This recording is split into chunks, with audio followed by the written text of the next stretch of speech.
Welcome back to Chicagolandians, a casual Chicago sports podcast. I'm your host, Patrick Cunningham, joined by my co-host, Connor Cunningham. We're two brothers from the Chicagoland area talking about the latest and greatest in Chicago sports news.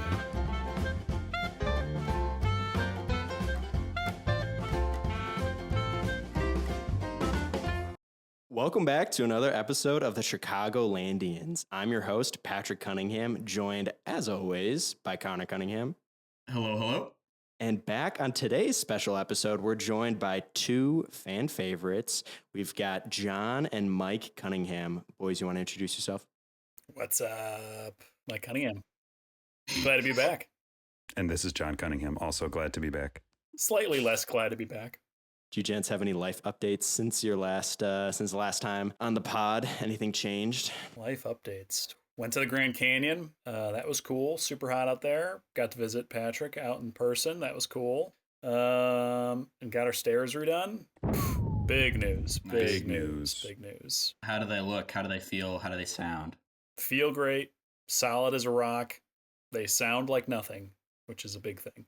You put a fresh pair of socks on. How quickly can you it's like move you're through going those out on double black. Not much new for me over here in NYC in the Big Apple. It's hot as a dog out here, sweating my britches off. Is this a mature audiences only podcast? I don't want to say anything that's going to get us censored on YouTube. Off. Sweating my wiener off. Also, Cicada Geddon is coming to an end. Whoa. Are you personally killing all of them? Yeah, thanks to me. I think Leo's been eating all of them. Yeah, how many has Leo eaten by himself? So many. Well, now we bring him out on his own. We bring him out on a leash. If we let him out on his own, he would just be, we'd never get him back in. Should we explain for the fans that Leo is a dog, not a child or a friend or... Yeah, Leo's a dog, not a person. Not Mike's feral child in the corner who who eats eats cicadas. bugs. You know, it's interesting. The cicadas don't find their way out to the Big Apple. That's kind of just a Midwest only thing. Unless they're here and they're on a different cycle. And I haven't seen any yet. They're planning, they're plotting. They're kind of carving out their own spot of the city. Oh, you think that's what it is? When I sleep, they're out kind of doing their thing? That makes sense. Pat, I don't think I told you this, but the day I was leaving, Mike had raked all of the cicadas onto the grass and then mowed them all over with the lawn. Oh, what? That's right, baby. That was his extermination. That's right, baby. And from my room, I could hear the slow, silent screams of the cicadas. It's one of the grossest things I've ever heard. No, I left one alive so he could go back to his tribe and tell them what happened so they know not to come back. So can you give us a sense of the scale of cicadas? Are you talking, were there 1,000 of them? Are there 10,000 of them? What are you raking up to mow over? Like when you rolled over the lawnmower, did you like visibly climb it up a doesn't hill? go over a hill. Yeah. But there's legitimately millions in my backyard. Or were legitimately millions in my backyard. Millions? Millions. At the base of the tree, there was piles of corpses. It was gross. The stats I'm seeing said that there were billions of cicadas in this storm that were coming to the Midwest, like billions. There's just okay, maybe not millions. Lots of thousands of cicadas in my backyard. Many thousands? Many thousands. Wait, this says 1 quintillion invaded 510 North Catherine, so I think that's actually Okay. what it was. Yeah. Connor, can you see kind of a radar of their kind of where they hang out, and is it all kind of right over Mike's house? There's just kind of a funnel, just kind of scenario. It's kind of like just a big tube, The cicada tube. I'm kind of in the eye of the storm, like Twister. Yeah, the eye of the cicada storm. All right, well, Is that it for cicada talk? Is that for? that's been the Cicada Cast. So on today's episode, we are going to be covering the tragic history of the Chicago Bears quarterback. We're going to be covering the past 80 years of quarterbacks. We're going to start in the 40s, going to go all the way up to Caleb Williams. What has gone wrong? What has gone right? And what Caleb Williams is hopefully going to do a little bit differently this year. I think it's a great episode to have Mike and John on. You guys have your veteran experiences and takes and core memories with a lot of these quarterbacks. I think it should make for a great episode. Looking forward to it. We're going season by season. Is that right? Season by season Yes. from the 40s, Yeah, just yeah, all the yeah. way. We're going to do 80, Yeah. 85 seasons. Yep. Gotcha.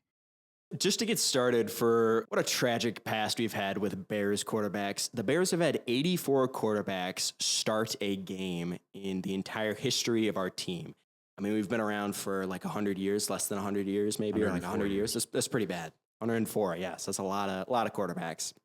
I mean, the Packers have had 2 quarterbacks, or now 3 quarterbacks in 30 years. So that tells you something. And then obviously the iconic stat is the Bears are the only franchise to not have a quarterback throw for 4,000 yard Roonies in a single season. For some context, 10 QBs threw for 4,000 yards this year, including NFC North's Jordan Love and Jared Goff. And then the last stat I'm going to throw you guys' way before we get into our first QB. Mike, you kind of touched on it already, but Caleb Williams is the 39th QB to start for the Bears since 1992. The Packers, they have had 7 QBs since 1992 start a game, and 97% of those games have been played by 3 quarterbacks. Yikes. You know, pretty embarrassing. Not good. Also, now the bar to get to 4,000 yards has gotten even lower now that they added another game. Bears still aren't even coming close. It's 235 yards a game over a 17-game season. Crazy. Baker Mayfield threw for 4,000 this year. And, like, Baker Mayfield, come on now. He had a pretty good season, no? I was shocked to hear that Eric Kramer was the guy who came closest on our team to throwing for 400 yards with 3,800 yards. He came closest to grasping that brass ring. He went off, as they say. Oh, yeah. He was in his bag that year. Eric Kramer in NFL Blitz, not that bad. I thought you were going to say Eric Kramer was in backyard football, and I thought not many kids would think that's very fun. That would be incredible if, like, Barry Sanders, like Jerry Rice, Dan Marino, and Eric Kramer. He's just one of the greats. He's just one of those 90s guys that you're like top 5. He's in everyone's top 5. I just wanted to say, I feel like the comparison of the Bears to the Packers is like the alpha and the omega of this comparison. It's like, yeah, the Packers have had 3 quarterbacks in the last 500 years. Like, okay, so what about the average, replacement level football team? I feel like every team has ridiculous quarterback issues. And, yes, we've had 39 quarterbacks in the last 20 years, but what have like some other kind of crummy team? They're all running through them. And it gives us the opportunity to have a Wikipedia page dedicated to Bears starting quarterbacks, right? Like the Packers don't have one of those. So, and you know how many more Super Bowls the Packers have won with all their great quarterbacks in the past 40 years? Yeah, 1. Okay, so. Yeah, how about that? So, John, I'll say teams with the most starters in the last 10 years. Number 1, Bears with 13. Number 2, Browns with, hold on now. Now, I have to make a correction. Some new data is coming across. This just came across your desk. Going off the ticker right now. So this website that has the list, number 1 of 6, you'd think that would be the number 1 team. That is not the number 1 team. Interesting. So I'm looking. Cleveland Browns have had 17 I rest my starters. Case equals rested. I was going to say, they had like 4 last year, right? Denver Broncos has had 13. Houston Texans have had 14. What is this list? Is it in alphabetical order? Alphabetical? I think in this era of football, you're running through starting quarterbacks. They're stacked like cordwood. Which is actually funny because I feel like, and maybe this is totally anecdotal, not actually the case, but I feel like there are more backup quarterbacks playing nowadays. Mm-hmm. When in the 90s, quarterbacks could get just their heads taken off like 3 seconds after the play, yet those guys weren't getting hurt as much. Were they just tougher back then? Maybe they had bigger pads. I don't know. Had they discovered concussions? No, concussions didn't exist in 1989. So I think the first place that we're going to start is a player that gets a lot of mention on this podcast. He gets a lot of talk. We're talking about the GOAT, Sid Luckman, who, if you look at any QB ranking for the Bears, which that's a bad start to begin with, but you'll see Sid at the top of the list for everything. Now, there's an asterisk. He played his times in the 40s, the 1940s, where the game of football was a little bit different. Football was not very popular. Most people took it as a second job, but Sid Luckman was still considered at the time one of the best QBs in the league and kind of considered one of the best QBs of all time. Who was saying I'm that? not sure what list says that. Maybe if you're just saying the best quarterback from every team. I would say he's on the top quarterbacks named Sid list. Oh, certainly top 5. Okay, well, he was certainly one of the best QBs of his time. Okay, sure. Of all time, just say of all time. He's the best of all time. He was a 4-time NFL champion. Now, no, that does not mean Super Bowl champion. The Super Bowl wasn't really a thing yet, but he won the championship 4 times. He won the big game 4 times. Okay, that's all you need to know. John, quick question. I'm seeing here not seeing here. I knew this off the top of my head. Sid Luckman was born in Brooklyn. I know there's like a lot of Biggie murals around. Like, is there a lot of like Sid Luckman stuff around? There is, Where's Biggie was born in Bed-Stuy, so there's like a full wall mural of him on a corner store. There's a skyscraper right next to that, and it says "Number One Man, the Luck Man." Take us to the promised land. And it's just a huge mural of Sid Luckman throwing a football through the Brooklyn Bridge, also being caught by Sid Luckman. It's pretty cool. It's a pretty cool mural. So can we just run through a few Sid Luckman stats? I got his Pro Football Reference page open here. And for this guy to be the number 1 quarterback in Bears history and looking at his stats, that's insane. He had two seasons that he started more than 10 games. He played for 12 years for the Bears, but he only started 61 games. So like he's not playing any games. He was storming the beaches that year, so he had other stuff He had going work. He had to fight Hitler. Show some freaking respect. His average completion percentage was 51.8%. That's pretty good. We can nitpick stats all we want. We can 28 touchdowns in 1943. I mean, that is pretty good. That's more than the Bears throw nowadays. For him to throw 28 touchdowns in 43 is pretty good. I will say, Sid was the first quarterback ever to throw for 400 yards in a game. In one game? 400 yards in a game, in one game. In that one game, I have it highlighted in the show notes, they beat the Giants 56-7. Ooh. And Sid also slung 7 touchdowns in the same game. What year was that? 1943. That was his big year. He got a quarter of his touchdowns in one game. He only threw 20. I mean, he threw 28 touchdowns, but he threw 7 in one game. Can I ask you guys a question? Is there a reason that we say Sid Luckman's our best quarterback and not Jay Cutler? Like, Jay Cutler's stats are like normal stats, and he has twice as many everything. I feel like announcers like talking about Sid Luckman as our best quarterback because they're like, isn't it pathetic that this man who played during World War II is our best quarterback? I think they just think it's funny instead of being like, well, Jay Cutler was a decent quarterback. We just didn't win with him. I mean, I agree with that also. We routinely are clowned by everyone in the national media. Everyone. Now, did Sid have some cool nickname? Everyone back in the day had some sweet nickname, like the Galloping Ghost. I think it was Slick Slime Slit. Sleepy Sloppy Sid.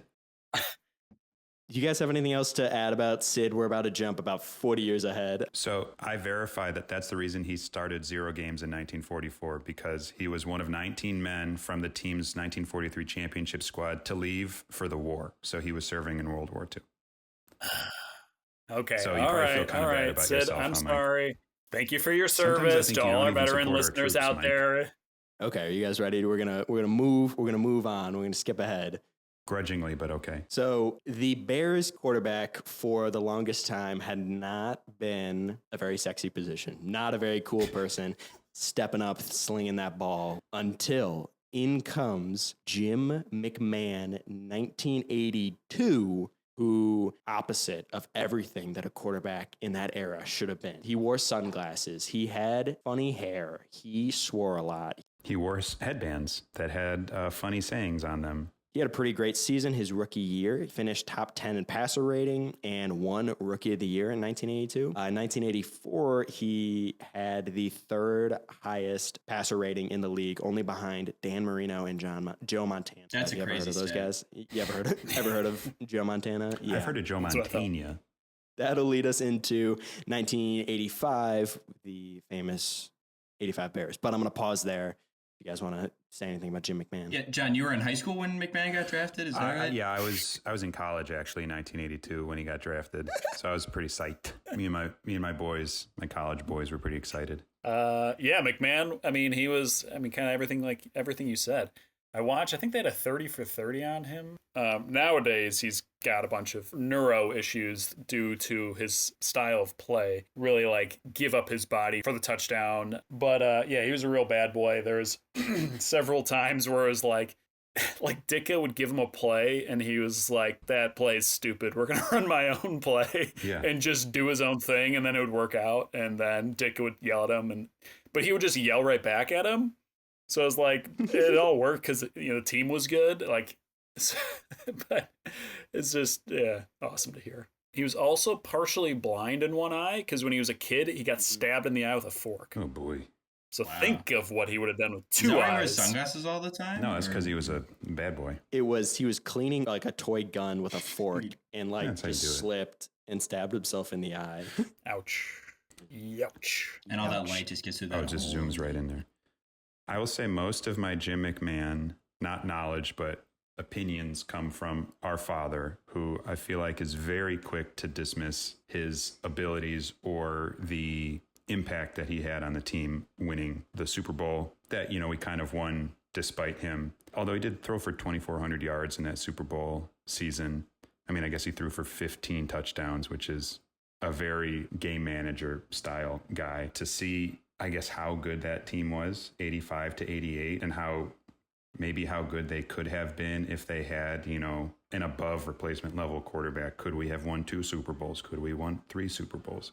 Because it was not only that he was like a mediocre player, but also it seemed like he was just causing a lot of drama. Yeah, I guess to what you were saying, John, in 1985, the Bears had the number 1 run offense and the number 1 defense. And this is crazy. They allowed 10 points in 3 games in their playoff run, which is insane. That's very good. So I think the summary of what McMahon would be is like he did everything he was supposed to do and everything he needed to. And it just seems like the team that we were built around was not one that needed a huge passing offense, but not to discredit what he was doing. But yeah, that's crazy. From 1985 to 1988, we were 52-11. In 1986, I think we gave up less points as a defense. So like our defense statistically was comparable to 1985. But in that 1986 season, our playoff game that we had, we went 14-2 in the last playoff game. Doug Flutie was the starter. Did not realize that. Yeah. It really does seem like a failed dynasty that we could have had there, at least with the amount of talent, the way the league was set up there with our defense and running. Yeah, it's pretty disappointing. But for sure. I mean, like you said, Connor, we had the number 1 run offense that year. I mean, we had a guy by the name of Walter Payton Never heard of him. his running back. So when you have a guy like that, you kind of just hand him the ball 35 times a game. And let him do the rest when your defense only gives up 10 points a game. I will say there's obviously the famous Super Bowl shuffle from the 85 Bears. McMahon brought a lot of the batitude to that 85 team. He was a lot of the swag there. Obviously the defense brought it, but he brought it for the offense. Because Peyton was more of a nice guy. Low-key guy. He was a nice dude. There's a reason that it's the Walter Payton Award and not the Jim McMahon Award, right? So following Jim McMahon's departure in 1988, actually a year before in 1987, we draft Jim Harbaugh out of Michigan, right? I believe Michigan. He was described by his head coach at Michigan as the cockiest player he had ever seen. That's so funny. Pretty funny considering what he is now, who Jim is now. He lives in his van in Los Angeles, wears cleats in the recruit's house, wears like football gloves on the sideline. He sleeps in his cleats. He wears cleats when he coaches? What the heck for? He wears gloves when he's like on the field sometimes too. He's always ready. No, recruits said he would wear his cleats to their house. I know, on their hardwood sounds floor. like such a frumpy guy. That's so funny. He's probably slipping around on the wood floors. Well, that's how you know the house is not his kind of native territory. His footwear only works on the football field. I remember in like 3rd grade trying to wear my football cleats to school and mom telling me I couldn't do that. Oh, maybe that's why you're not a professional football player, Connor. Mom squashed your dreams. Harbaugh was kind of the same deal as the typical Bears quarterback. Nothing special, kind of a manager. We had a good run in 1990 and 1991. And then eventually he would decline again in 1993, leaves and goes to the Colts. He actually finished 4th in MVP voting in 1995 and made a Pro Bowl. I kind of always thought he was not very good in the NFL. 95, 96 were pretty big years, yeah. That's insane. He threw for 2,500 yards in 1995, but... yeah, that is so. I mean, he threw for 3,100 yards for us in 91. So I will say Harbaugh is like the first quarterback I think I remember as a Bears fan. Obviously don't remember Jim McMahon, but remember the end of Harbaugh, remember the end of Ditka, probably 6 years old. I kind of remember Harbaugh's career coming to an end in Chicago, Dad complaining about him being no good, the beef that he had with Ditka. So this is kind of where little John Cunningham starts learning what it means to be a Bears fan, griping about an underperforming kind of quarterback. Jim Harbaugh also was the start of the Dave Wanstead era in Chicago. So Dave Wanstead was the Bears coach from 93 to 98. Pretty dark years. Very dark after years. The heights of the 80s teams. So he's not held in very high regard. I think he had some more success with the Dolphins, and then he also coached Pitt, I think, before the Bears, and I think he had success. But now he is a regular contributor to either Score. The Score, ESPN 1000, and he's a great listen. He's a hilarious, just like old guy. Loves bringing whiskey into the studio. Yeah. And though he's from Pittsburgh, and I don't know, maybe Pittsburgh people have like One of the similar funniest to accents. the craziest like Chicago accent you've ever heard. Like he sounds like a crazy Southside Chicago accent, but I guess that's a Pittsburgh accent. But he's got an insane voice. Oh, he's so fun to listen to. Yeah, he's awesome to listen to. He's a real like defense run the ball type guy. Oh, old school ball. He's an old school guy.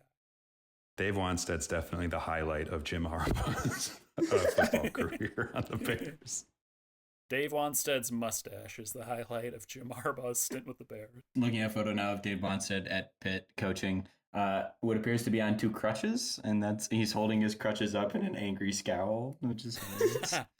Or maybe those are two crutches that he stole from somebody else, like took them away. But, I think he was known for having a scowl. There are some great images of Dave Wanstead scowling as a football coach. Yeah, so Mom, if you're listening, look up some images of Dave Wanstead. Following Jim Harbaugh, we have the actual, I feel like, first statistically significant quarterback that we had in Eric Kramer. I'm going to hand it off. John, do you want to touch on Eric Kramer a little bit?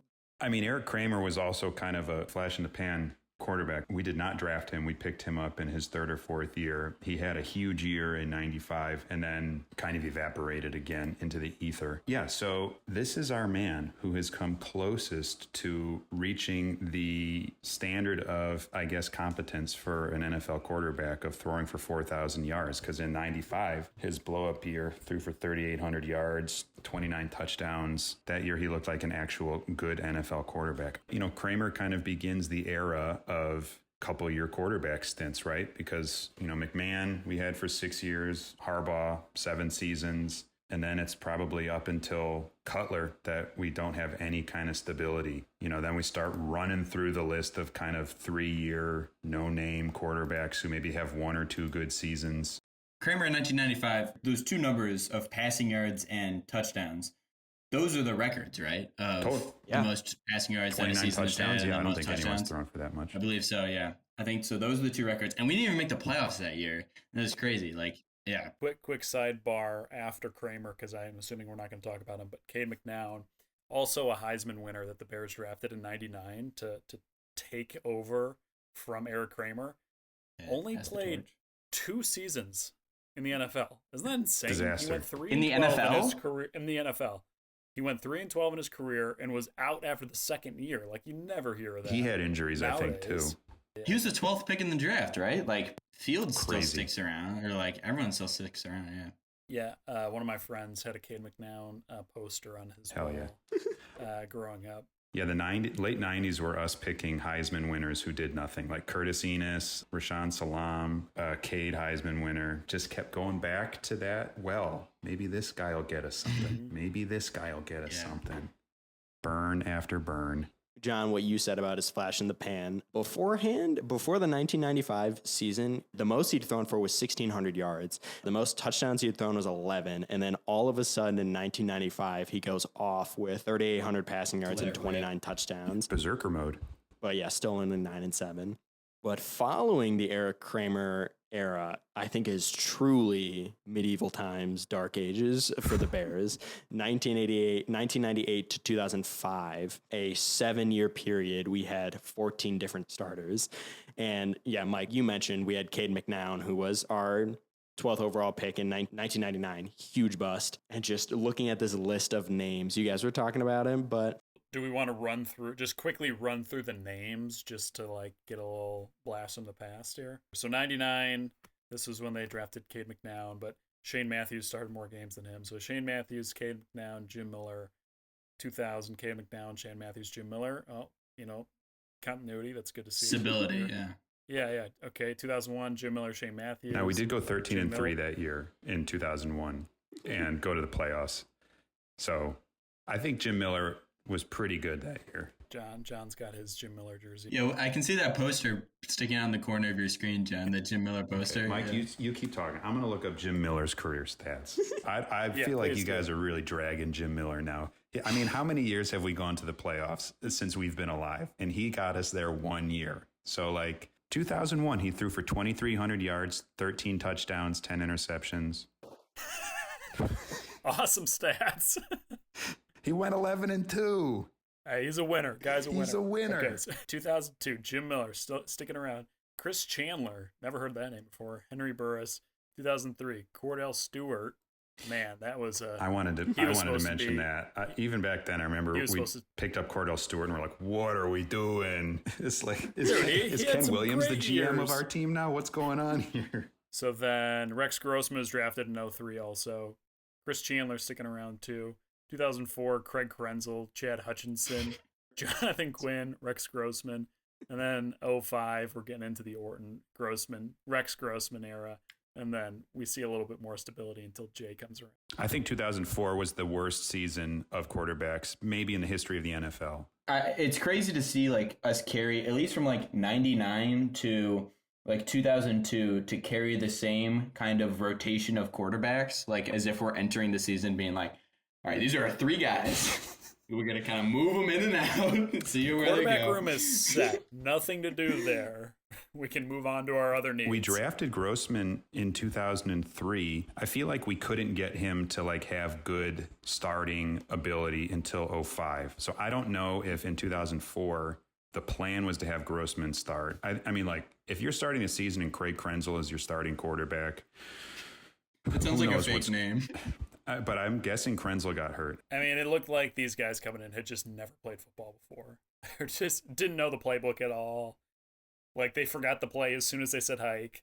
I mean, it truly felt embarrassing to be a Bears fan and to see Jonathan Quinn get swept out there and saying, "This is our quarterback. This man is so he started 3 games for us. He threw 1 touchdown in 3 games as our starting quarterback.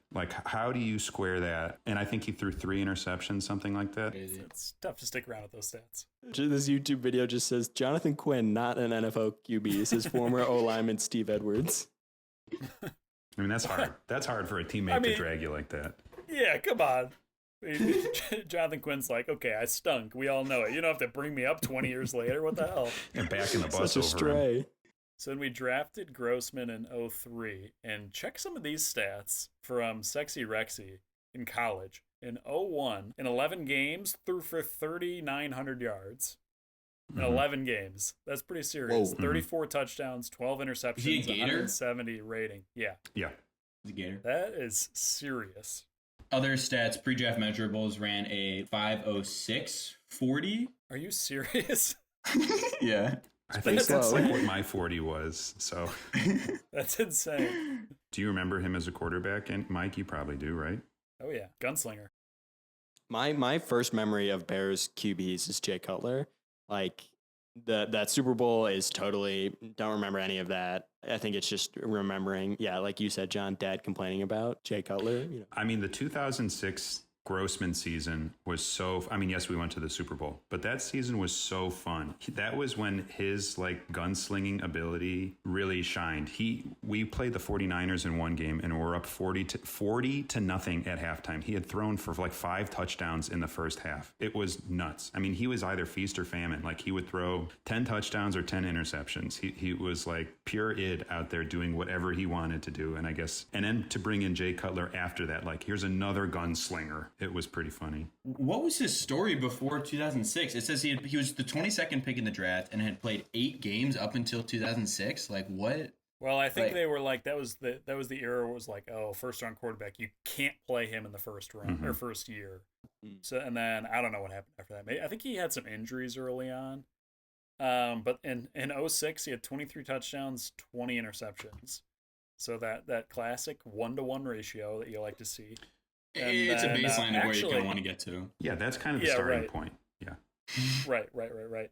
But then actually, last year of his career is in 2011 when he was 31, playing for the then Washington Redskins, threw for 3,100 yards, 16 touchdowns, 20 interceptions. That's insane. Wow. You can take the gunslinger out of Chicago, but you can't take the gunslinger out of Rex Grossman. I feel like this is the year for you guys. Like, this is the year you guys talk most fondly about. So I was out of the country in 05. I was in France, but we did go somewhere, I'm sure like you guys did, and try to watch the playoff games. So we're at a bar at 2 a.m. watching the Bears get burned by the Panthers.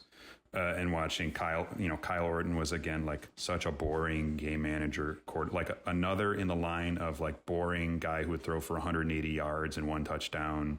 So I think when Rex was out there, it was so exciting because relatively speaking, it was like this guy is gunning and he is like making things happen. The 2006 season obviously was awesome because the defense was just insane and doing whatever they wanted, but also because I feel like the offense was out there like being exciting, or, also the offense would be absolutely dog water. Like the last game of the season, right? Didn't Grossman went like 3 for 6 for 35 yards or something in a loss against the Packers. So I guess he was really kind of a feast or famine kind of guy.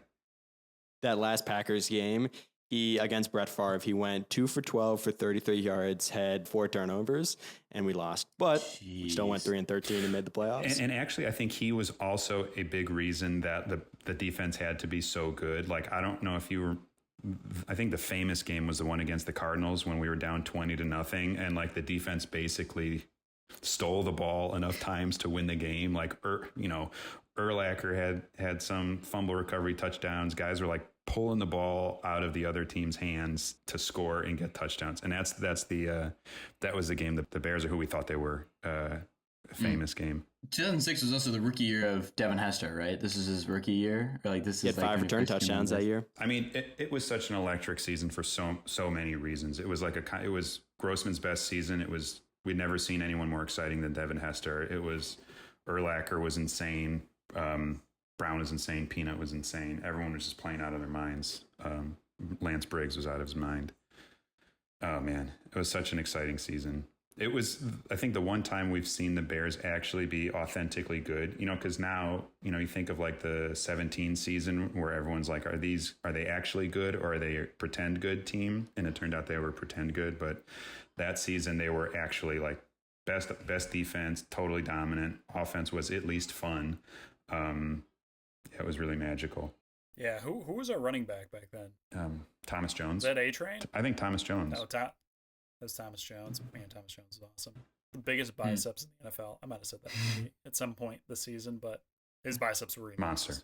Monster biceps, yeah. So Grossman threw for 3,200 yards in 06. So he threw for 23 touchdowns, 20 interceptions. So a repeat of his 2011 season, but above that 1-1. Yeah, slightly above that kind of baseline that we all want to be at. Yep, right. But I mean, he did start all 16 games. So that was another thing to think about. Like in all these seasons of quarterbacks, how many seasons did someone not get hurt, right? Where there's only one starting quarterback. Yeah. Oh, Bernard Berrien? He was actually pretty good too. John, you remember Mark Anderson? That was his rookie year. He came as a D-end. I swear he would play like one play a game, but always get a sack. So he like specialist. Didn't play very much, but he got like 10 sacks that year as a rookie and then did nothing else. But that 06 Super Bowl, I kind of always thought we got shellacked in the game. Yeah, that's false news from Dad. I didn't realize in the fourth quarter we were only down 5 points, and then it kind of fell apart. Like then Rex threw a pick 6, and then followed that up with another pick, and it was pretty much over after that. But like up until then, it was pretty close. Yeah, it was kind of like, I think we were down 5 points, but it was like the offense was doing nothing. I think it was like 21-10 for a long time, and we had Hester return the opening kick. So it was like the offense just did nothing all game. So 5 points could have been 20 points. Like our offense just did nothing. He had no faith that they were going to come back. So what was funny was then following the 2006 season, Rex took it upon himself to say, okay, guys, I'll be better about my turnovers. I will focus more. and not turn the ball over as much. And then in 2007, in the first 3 games of his season, he had 10 turnovers. And then I think that was the end of 10 turnovers in 3 games. And that was the end of That's ridiculous. that was the end of the Rex era. Can I tell you a quick funny story about Rex Grossman? So I was living in Chicago at the time. My friends and I were at a Mexican restaurant on Division, sitting in the back. Taco Bell. Call out to Division 3. I went to the bathroom, but I had to walk by the front to go to the bathroom. Who was standing out front? Rex Grossman. With a girl trying to get a table. The restaurant was full. They turned him away. You would think any Chicago athlete, they'd say, oh, right this way, Mr. Grossman. We can certainly make a table for you. They were like, sorry, man, restaurant's full. Don't got any space. That must be a real slap in the face to a guy who got you to the Super Bowl, right? Now, you guys didn't jump up out of your seat and say, oh, Mr. Grossman. Mr. Grossman, please, take our right seat." here. I've been keeping it warm for you, sir. Please eat my nachos. I have Eat my food too, yeah. Oh, here, eat my burrito, please. Was it a nice restaurant or? I mean, I was 23 years old with my roommates at a restaurant. How nice could the restaurant have possibly been? Just eating some burritos. Yeah, it's probably eating some tacos or something, nothing special. Following the fall of Rex Grossman in that Super Bowl 2006, the Bears were out in the market looking for the next gunslinger. And who waltzes his way into Chicago? None other than smoking Jay Cutler from the Broncos, who actually in 2008, the year before, he went off. He threw for like 4,500 yards and over 30 touchdowns in that year before his first year in the Bears. And to acquire Jay, we traded Kyle Orton and 2 first-round picks for Jay Cutler, which, I mean, looking back now, I mean, there's so many things throughout his career that make it seem like, wow, we thought Cutler was going to be our guy for a long time, including an eventual 7-year extension that did not play out. But this really leads into, I think, for me and Connor, the first time that we really tapped into being Bears fans, and stuff starts to really. Yeah. I mean, I can't tell you how pumped I was when we traded for Jay. I remember it was freshman year of college. I was in my dorm, or I was in my friend's dorm across the hallway playing video games or something. ESPN came on for some reason. Ticker across the bottom, Chicago Bears trade for Jay Cutler, and he had thrown for 4,500 yards and 30 touchdowns the year before, and we're like, oh my God, this is it. This is it. Was it, Mike? Not so fast. Not so fast. It was not it, Jay. And also, I think he was one of, if not the first player to get a $100 million deal. Definitely in Chicago. I think in football, I think he was one of the first. And he, for a long time, was like, they would show the top 5 salaries in the league. Jay was always up there for like 5 straight years. And you're like, really? Jay Cutler? Wow. For what he's doing? That season, he third most passing yards in the league with 4,500. That is crazy. Like, I can't imagine how excited, like, if we were to get, somebody like that to just acquire, like, quarterbacks like that are never available, I feel like, for trades. And that's. He did demand a trade, right? So. Yeah, That's he what did. it was. Mm-hmm. I mean, I guess he threw for 36, almost 3,700 yards his first year. Yeah, he threw 27 touchdowns, too. He did throw 26 interceptions. So, kind of still right at that base level, you know? God bless. His touchdown percentage was just almost the same as his interception percentage. That, I guess, because that's so funny. Are you going to throw a touchdown? You're going to throw an interception. Who knows? In 2009, we barely missed the playoffs, but then in 2010, we do make the playoffs. But in 2009, Cutler's first season, we actually had the worst line in the league. We had the 31st worst line in the league. It's funny to see that, like, some themes for why we always have bad quarterbacks. A big one is always having a crappy line, right? But some of the weapons that we had that year, this was when Matt Forte started to log on. We also had Johnny Knox was our main wide receiver. So not a crazy weapon, but still a fun player. Super high on Johnny Knox. I think he was really, really fast. Mm-hmm. And then he got like bent in half. He broke his back, and that right? was the end of his career. Broke his back, yeah. But in that 2010 season, we go 11-5 and win the NFC North and get a bye week for the first round of the playoffs, and then beat the Seattle Seahawks 224. Cutler plays practically a perfect game where he threw 4 touchdowns, 0 turnovers, and then we're going into the NFC Championship game against the Packers, who were the 6th seed, and we were the 2 seed. And Cutler falls apart in the first half and sits out the second half. And then there's just a lot of funny photos you can find on the internet of sad Jay Cutler watching our backup quarterback get smushed by the Packers for the second half of the game. You guys have many memories from that 2010 season? I mean, I remember for that game, people were giving Jay grief. I think he strained his MCL or something like that. Yeah, I mean, that's like a pretty tough injury to come back from. Jay would get his head taken off routinely every game, and he would always bounce back and get up and keep playing. So, like, if he was really hurt, I believe he was really hurt. He wasn't a guy to, like, give up. That's what I wanted to talk about, Mike. I feel like, man, he just got dogged as like a guy without poise, a guy who was not a tough player, just because he was not emotive, because he didn't look like, he was screaming, or he was a guy who just went out and did his job. 2010, he got sacked 52 times. Okay. And like, he would go out and play with broken fingers. He was insane. Always messed up. So I feel like to say that he was a weak player is bull and is like fake news and is like a really lame narrative to portray about Jay Cutler. He was a tough guy. He was a tough player. So it stinks that that's kind of the lingering narrative about him. After that playoff game, that really did seem like what became the most prominent thing about Jay Cutler, about just like his lack of care, smoking Jay. I think part of it was that he did. I think the story was he sprained his MCL, but I think people didn't like him, like, I guess, standing on the sidelines the whole time on what is an apparent knee injury, to just like be standing on the sideline looking like you don't want to go in. But it was a Lovie Smith decision. I mean, also an MCL sprain is like a legitimate injury. But I feel like that just kind of marked the start of like the personality issues, the perceived personality issues of Jay Cutler. And I feel like that was kind of the narrative for the rest of his time in Chicago. Yeah, I think it was all downhill for Jay after that. People couldn't look past his, John, like you said, his not emotive personality after that game. I feel like also with Jay Cutler was always like, I feel like he just did not have weapons. Like Matt Forte was our offense. Matt Forte would have like 1,000 yards rushing a season, 1,000 yards rushing a season. He, like, the whole offense was Matt Forte. Would like get the ball to him in the flat. Like he was such a workhorse. And I mean, before, what's his name, the dude from the Dolphins? Maybe that was before we got B. Marsh and Brandon Marshall and Alshon. I was going to bring up the 2013 season where we had a ton of weapons and had an awesome offense, but our offense was sick that year, actually. But I mean, like 9-10. I mean, I feel like there were seasons where I don't really remember like who are our stud offensive guys aside from Jay and Forte or whoever.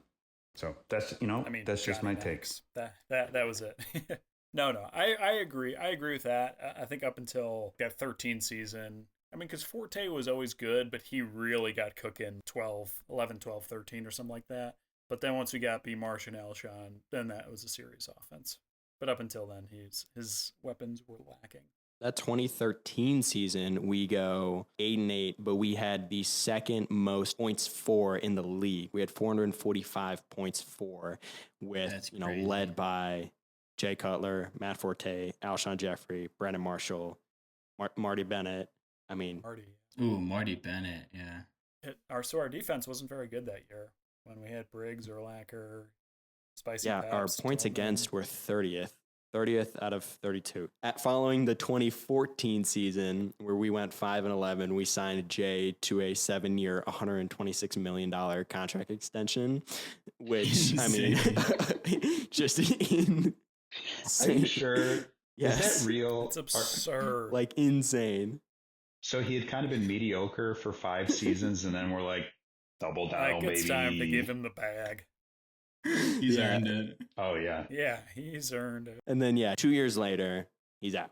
We no longer have Jay Cutler. And that leads to maybe the darkest years of the Bears within the last 10 years. This is the 2017 to 2020 years, where prior to the 2017 draft, we sign Mike Glennon to a 3-year, $45 million contract, and then go out and draft UNC quarterback Maserati Laser Eye Mitchell Trubisky. Laser Eye. I learned recently that John Fox, our head coach at the time, was apparently unaware that we were going to take That's so Mitch funny. until the day of the draft, like hours before the pick. He didn't know that we were going to take Mitch. A la draft day, yeah, that's crazy. Yeah, right. Well, they knew John Fox had a big mouth, so if they told him, he was going to just like spread that across the league. They didn't want somebody else sneaking ahead of them to take Mitch. We're going to be left with Deshaun Watson. Yeah, we'd be left with Mahomes, yeah. Or Patrick Mahomes. Left with Pat Mahomes. Ugh. Yeah. Gross. Barf. So, do you guys when did Pace become our GM? Like, was this his first season? So this is when he's really getting his fingerprints on the team. This is where he's really kind of taking control and saying, "I see all those other GMs out there talking about those other quarterbacks, but I'm I got smarter this than all guy of them. now. I like this I know guy. more. I'm better than they are, and I'm going to say Mitch Trubisky is going to be the guy that's going to lead us to the promised land." Yeah, so Mitch, I could see it on Boy, Connor's oh face, and boy. I could see it on my face too. Mitch is our biggest bad boyfriend, the guy that we defended the most for. You guys were the biggest Mitch We truthers loved Mitch. ever. Because we never wanted to God. admit that he was bad, and that 2018 season did so much for us. But 2017, we had Mike Glennon. He played, I think, about 3 games. Was supposed to be this bridge quarterback to Mitch, and then he stinks, so we shovel Longest out neck in the Mitch league. onto the field, and he struggles in that 2017 season.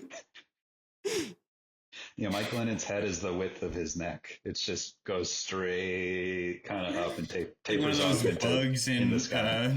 Men in Black. Yeah, Glennon, I remember famously $19 million guaranteed for about 3 games of work. So good on his agent. Pretty good. Easiest payday. Smartest Yeah, man in good for football him. right there. I do remember like 2 years before that, I think he threw for 7 touchdowns in one game for the Bucks when he was like a rookie. Like, so Wow, really? he was, I don't know, he did something back in the day. Oh, yeah. And, Bears didn't watch another game after that. That was the only No, game they're they like- watched. Pace saw that one game. He's like, Our work's- "Seen enough. our work's I'm done." good. Sign him." Those were the years where it was like routinely like, who's our quarterback? Okay, we've got this really washed up old guy. That's Ryan gonna be our Hoyer, quarterback. Like, Mike Glennon. okay, yeah, I think we're set at quarterback. We've got Foles and in the Red Andy- Rocket. Andy We're Dalton. good. There's somebody back there to Yeah. catch the ball, so the center doesn't just snap it to nobody. Yeah. Yeah, right. And I do feel bad for Mitch a little bit. It's not his fault the Bears were really stupid and took him as the 2nd overall pick. If he was like the 18th overall pick, like he probably should have been, he would have been just a not that good quarterback. He would have gone into history pretty forgotten. But he was the number 2 overall pick, one of the biggest busts ever, and everyone hates him for it. I'm gonna let Connor go for a little bit. Uh-oh, Connor's just itching to get in there. No. I'll relax, but I will say, like Like, the Bears are not the only draft team in that draft class that thought Mitch Trubisky was the number 1 quarterback. Like, you can go back and look at like tons of analysts, QB rankings, and whatever analysts who post online are different than NFL GM's rankings. But like, it was not the only. It wasn't like on Consensus Sports, Trubisky was the 5th ranked quarterback, and we just traded up to draft this guy, right? So like, he was totally a bust, and I know we could talk about this forever, right? Totally a bust, but. The He actual wasn't pick of that bad. Trubisky. That's what Connor's trying to say. I'm just saying the draft of Trubisky, I feel like most people say it was so bad, or whatever, because of how bad he played. But like the actual pick on that day, it wasn't like he was like most people considered him the number 1 quarterback in the draft at that point. Like Most that is- people? yes, Most I would bet. people. Yes, I would bet that you could look up like More most. than Deshaun Watson, who had just come off back-to-back. That's what national I'd say. championships? That's what I'd say. He at the point he was the most pro-ready quarterback.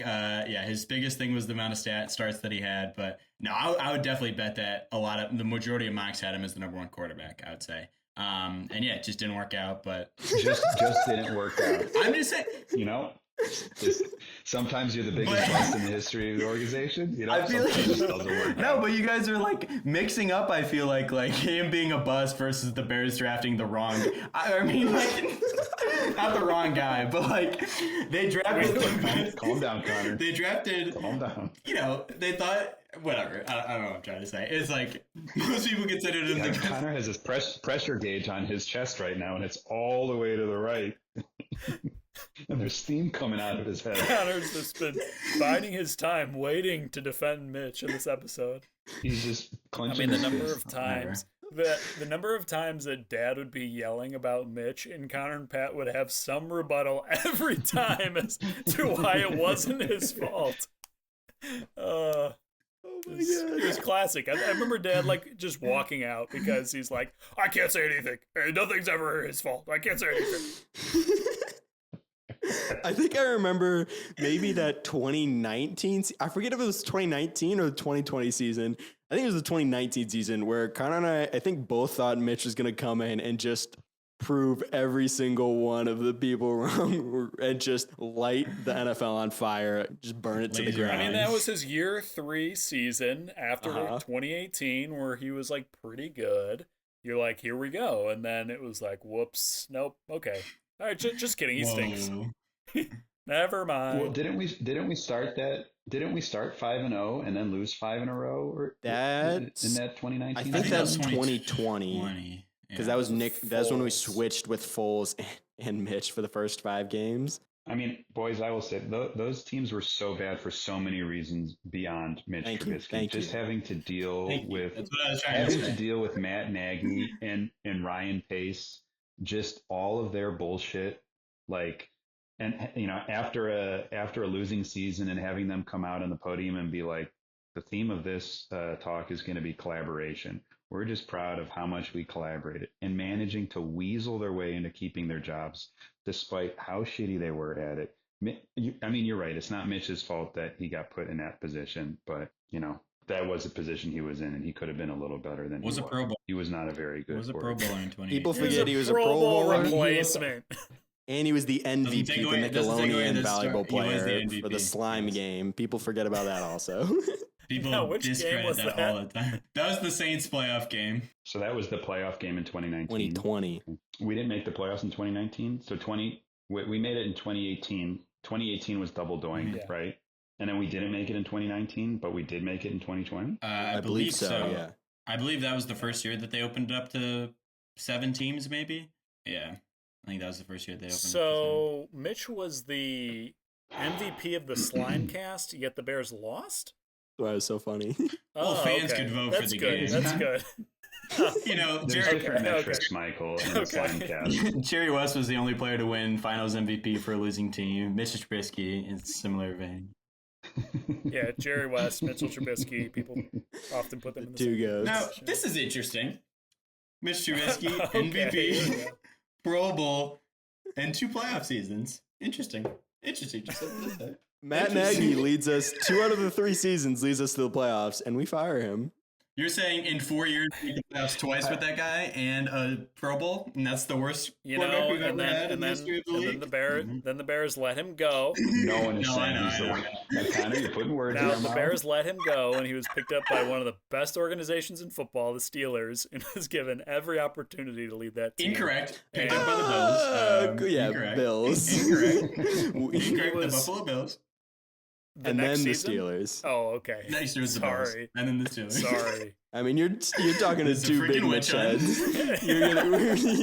That's true. Don't try to put out any Mitch fake us. news. Some fake news past Connor. Yeah. Can I give Mitch?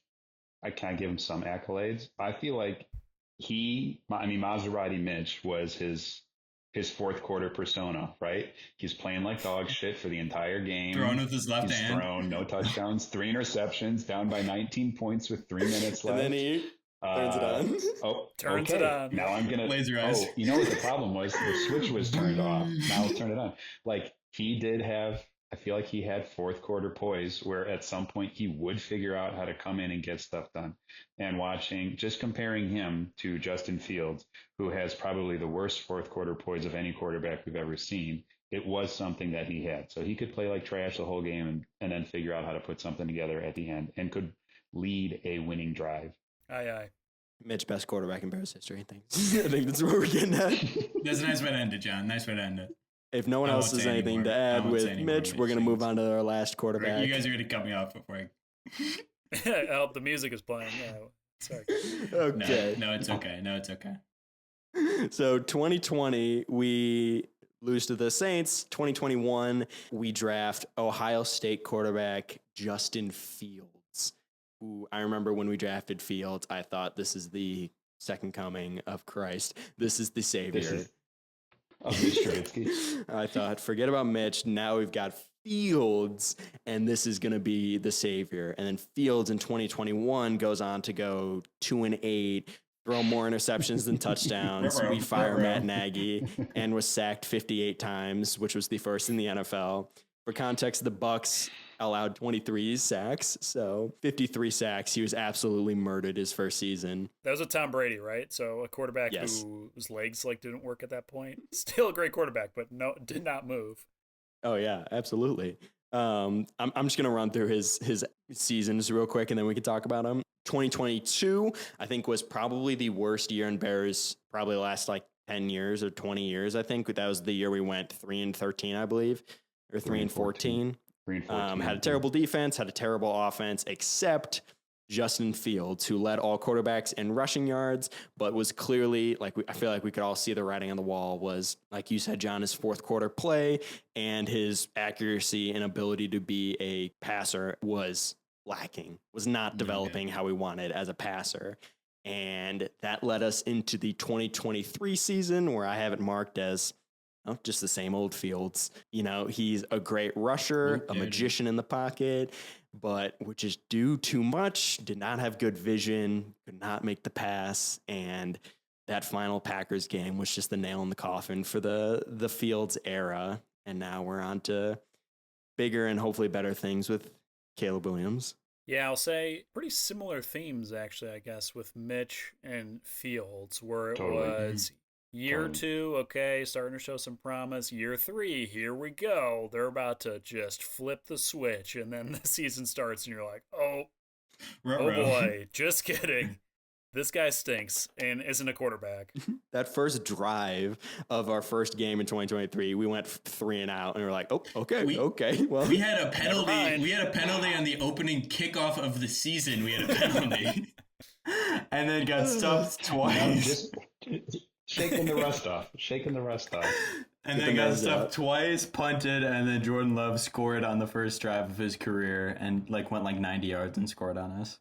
I have to say last year was one of the most disappointing seasons as a Bears fan that I can remember in a really long time. I think he had just flashed such greatness in 2022. And, you thought maybe he'd be like Lamar Jackson, where okay, this guy didn't come in as a polished passer, can figure it out. We can give him some weapons. We pick up DJ Moore. We can put people around him better than I'm blanking who was our number one receiver before DJ Moore came in. We can give him people to succeed, and just watching him not do it. I mean, he's my bad boyfriend. Okay, this is the time. If he comes home late again, this time I am breaking up with him, and then he'll throw for 4 touchdowns. Okay, that's great. And then the next game, he'll look like he forgot how to play football. I mean, it was literally until the last game of the season, the game against the Packers, where I was still undecided if I wanted him around for next year. And I'm sure it was almost like that needed to happen. It would have been worse if he had a great last game of the season, because then we wouldn't have all been ready to move on to Caleb Williams. It was like we needed to see him just play terribly to just say, okay, you know what? You're not right. You needed to see him cheat on you that last time. So you really, know. For the 5th time. He's not the one. Well, I'm the ultimate meatball. So, I'm willing to forgive everything to be like, okay, now he's going to be good. He's good. Yeah, now he's going to be better. So. I mean, you can always give Justin the benefit of the doubt. How would he play if he had the weapons that Caleb currently has? Who knows? But luckily, we don't have to have that conversation. And it didn't help that he was always so mad, with the media. He was always so salty. Oh, yeah. He was just there were no clips of any interview of him where he's seemingly talking positive about anything, and you're just like, okay, this guy doesn't want to be here. He's not playing well. So irritating. Okay, totally. Let's just move on. And who do we move on to? Caleb Williams. Bum, bada, bum, bum, bum. JJ McCarthy? we now have Caleb Williams, who will hopefully change all of this. Be the first QB to throw for 4,000 yards. Be our quarterback for the next 10, 15, 20, 25 years. I think 20 years. I think 25 years. Well, because lock them in. Let's lock them in. In 20 years, they'll have that like robotic limb technology. So he'll probably have robo legs by then. But by then we can Those bring. space I mean, we can bring touchdowns, the yeah. legends back. We can That's bring Cutler back by then, or we could. We can bring Sid Luckman back. We'll Robo have Sid. our quarterback. Why do we need Sid and Jay? Oh, Sid was also halfback, so pair. we can bring him in. Imagine the arm of Jay You do Cutler that- with you the do that body dual of Sid quarterback? Luckman. Well, that'll do it for today's episode. I want to take a moment to thank Mike and John, as always, for coming on to the podcast with us. Guys, anytime. Anytime. Thank you so much for having us. Yeah, as always, bear down, baby. Bear down. Bear down.